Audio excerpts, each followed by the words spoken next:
Gentlemen, je suis avec l'honorable Sonko, c'est Guiltius depuis les Parcelles Assainies.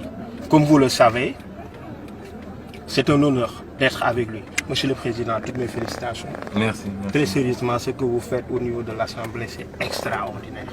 Merci. Vous êtes un vrai représentant du peuple. Merci à vous. Quel serait le meilleur message pour vous à l'endroit de la jeunesse sénégalaise et africaine? Je vous remercie d'abord de cette opportunité que vous nous donnez de nous adresser aux Sénégalais et à la jeunesse particulièrement.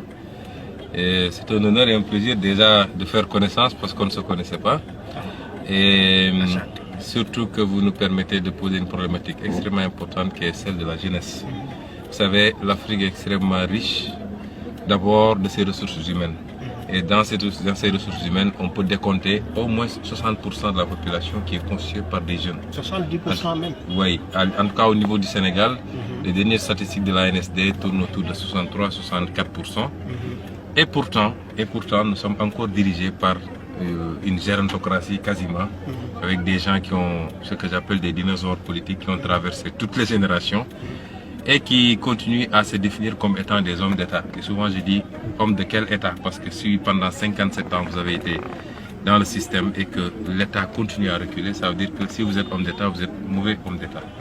Il faut que cette jeunesse, évidemment, prenne ses responsabilités et comprenne que chaque génération, comme disait l'autre, doit prendre connaissance de sa mission dans des conditions relativement opaques. Et une fois qu'elle prend connaissance de cette mission, elle a un choix. Soit elle l'honore, soit elle la trahit.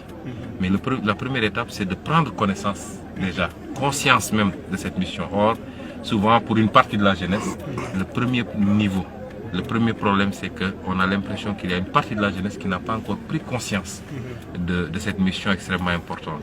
Nous sommes en Afrique, nous avons des traditions, souvent on nous fait croire que oui, etc. Pourtant, la France vient d'élire un président de 38 ans ou 39 ans, donc moins âgé que moi. L'Autriche vient d'élire quelqu'un de 30 ans.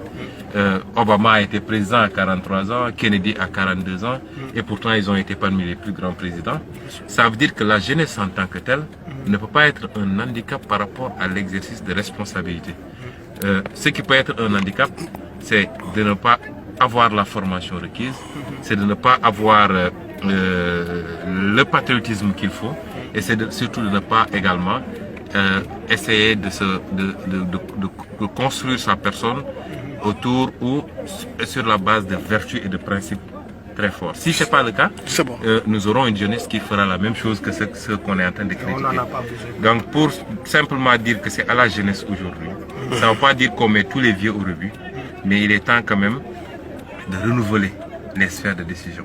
J'ai tendance à donner un exemple très simple, je dis, voyez le monde de la lutte.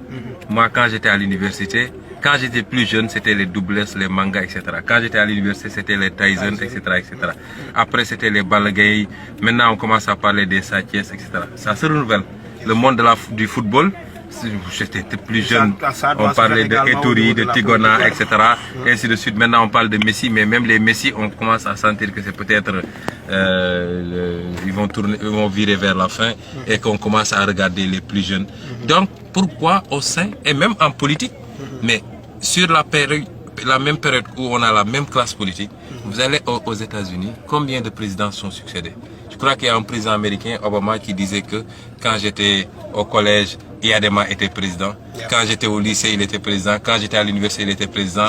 Quand je suis devenu sénateur, il était président. Maintenant, je suis président, il est président. Bon, ça pose un problème. Et donc ça, c'est également la responsabilité de la jeunesse. Parce qu'ils ont le nombre, ils ont la formation, ils ont l'énergie, mais je ne sais pas pourquoi ils ne s'intéressent pas. Et quand on parle des gens concurrents, quand on parle de fort taux d'abstention au niveau des élections, je suis sûr que 80% des abstentions, vous les trouverez au niveau des jeunes. Et c'est comme s'ils ne comprenaient pas que c'est en réalité leur avenir qui était en jeu.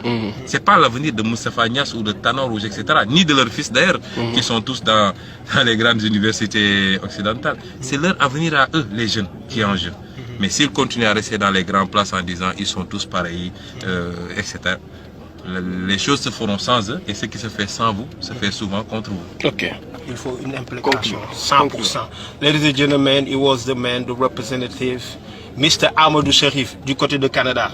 I'm with your brother, And I wish you good luck. Ginches all the way from Dakar, Senegal, live from Parcelles Assainies. Brah.